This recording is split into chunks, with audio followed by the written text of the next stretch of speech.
So, go to 7-Eleven. Bibili lang yan ng gatas. Pero ayan, may nadakot pang macaroni salad at tiger biscuits. Let's go! So, ayan, magluluto kasi ako ng breakfast. Pagka uwi ko, ayan, papakalo na ako ng tubig dahil ako magluluto na Shin Ramyun na stir fry. So, nakita ko lang to sa SM Hypermarket. 85 pesos yata. No!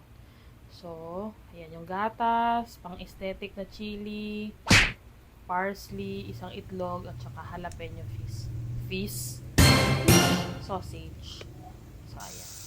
So, ito, ayan. Pinakuloan ko siya muna ng, very, very light. Tapos, saka ko siya pinrito. So, after naman yan, habang nagpapakulo ako ng noodles, lagay ko muna itong flavor. So, ito yung cheese powder, tapos ito yung spicy. Kalahati lang yung nilagay ko at baka hindi ko kayanin ng aga-aga. Kakaloka. Ayan na. Ano nangyari doon sa ko? Chili flakes. Nabudbud ko ng OA. Pero okay na. Go na yan. Hi guys! So, let's pack. At tayo may pupuntahan. Abangan. So, ang biyahe ko is Friday, Saturday, Sunday hanggang Monday. So, I've prepared 1, 2, 3, 4 pairs of yung panggala. And then, pambahay. And then, wipes. Di pwede mawala yan. Pantulog. So, and then, 2 cap and jacket. Yung jacket actually sa hotel lang kasi mainit yung pupuntahan ko.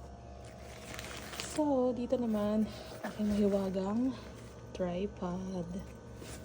Tapos ito, pouch from Bash, Manila. So, ito, bali mga undies ko. And then, watches.